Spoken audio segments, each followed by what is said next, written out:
they actually, especially with the VHS player, the industry actually made a lot of money off it because now we have. Well, yeah, they video sold the rental video, stores. they did the whole thing. But I'm just saying that this is the false. It's one of these things where, I mean, really laws should be from some sort of better source or better initiative than the fact that businesses are crying foul that have profit margins, you know, where their stock is going up 10% a year and the rest of it, they're not hurting. You know, Sony's not going out of business. You know, the more content they buy, the more, you know, they own movies from 1930 and they're still making money off of them. And the more content they buy, it's not becoming less valuable. And so they really don't have an argument. They're not going broke on any of this content. And I think what we have to make clear is nobody's suggesting we should, you know, go communist or be socialist even necessarily.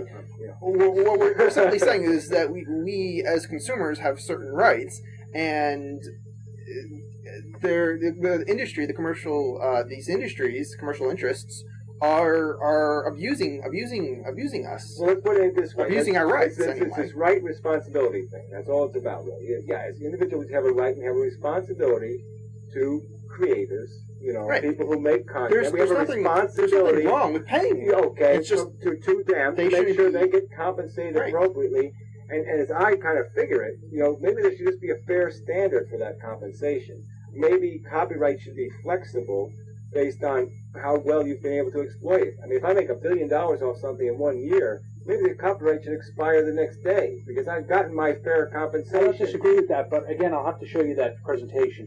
There are ways that the copyright system could be reformed to make that a lot more fair. I don't care how much money you make. Everybody should have the same shot. And we're reforming it. The problem is we're reforming it in the industry's interests, not in the consumer interest. Yeah, well, the part that gets really preposterous is, you know, it could be a 1932 movie that I want to copy. Right. You know, Copyright's been extended. And they're going 7 to years. all this stuff, and I can't even copy. It's actually 95, if I'm not mistaken. Is it 95 now? I believe it is. Yeah, they just think it extends. So it expires, they extend it. I mean, that's all. You know, it's never going to. It's almost like if we could rewrite human history, we'd still be paying for the round wheel.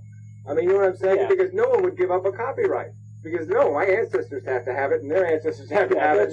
Well, and it's not even people's ancestors. I would have less of a problem if this was the children of an author of a work looking to extend that. Company who bought it. We're talking about we're not talking about an estate made of people who will eventually die, and eventually that material would pass into the public domain. Right now, what we're talking about is giant corporations. They can renew these things forever. And they got their profit. They got their fair compensation for the investment they made. And that's sort of my point. Right. That's where the end should be. Is when you've gotten fairly compensated. It's hard to draw that line, and though. We could draw it to the extreme, and it would never be as bad as it is now. But now it's a lottery. Now it's a lottery. It's a lottery. Okay, you're a creator. You're in a lottery. You're buying a lottery ticket. Okay, because most creators are going to lose. Okay, and the ones who win are going to win huge because they're going to have this huge thing, this copyright that's going to say for the next 50 years or 90 years, you can just keep making money from your 1 billion I think there's absolutely nothing wrong with that. The problem I have is corporations doing that. If you create something brilliant when you're 20, you write a book, and everybody wants to buy the book. You should have exclusive rights to that book as long as you live. But then you can find that other whole layer of creativity. Because what if I, as a creator, what if I can do something brilliant with a 1932 movie? By adding, cutting, and pasting. But you know what? If the guy that I could make something brilliant, but I'm not going to do it. If I have to pay $50,000, if the guy that created that 1932 movie is still around, you should have to compensate him. But why should I have to compensate his grandchildren? If that guy is long gone, then it should. I'm just saying that he's creating a derived work. If we go back long enough, this was legal with copyright. And he wouldn't have had to compensate. Well, and if your work is derivative enough, it's even still legitimate. Right. Even today, it should be. But the problem is that we have commercial interests. Well, the problem is, the judge is even if it is legal. Okay, and if the judge doesn't like your face, okay, you could be subject to $1 million in liability. Yeah. Okay, I've seen it happen. Yeah, the guy goes up in court, and it's $1 million for doing a public access program. You know, and because he said something about somebody else, it was slander. You know, no one's even watching the show. Right. And this $1 million. And this is the thing is none of this is radical. What we're talking about is not radical. This is copyright has expired. It's always expired since the day it was created, at least in the United States. From the day one, there was an expiration date. I don't remember what that was. 14 years. Okay, it was 14 years initially. But why then it got extended. Why have an arbitrary extended. number? My argument to you would be, why pick an arbitrary standard like that? Why not let the standard be something like fair compensation? Let's say you have a Department of Fair Compensation, FCC, right? Okay, and the only job of that department is to set standards in different industries.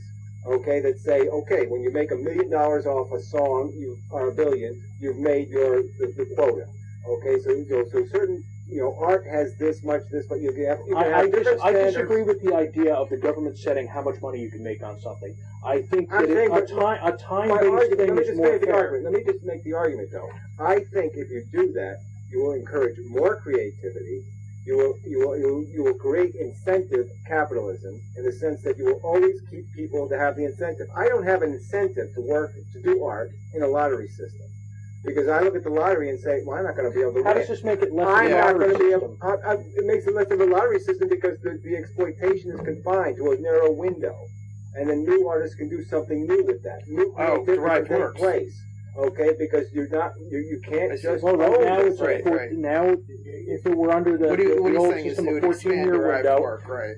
It would expand opportunity. I'm just saying. That's right. It is arbitrary. What I'm saying here is, let's say if I write some software in the first 6 years, nobody even knows it exists.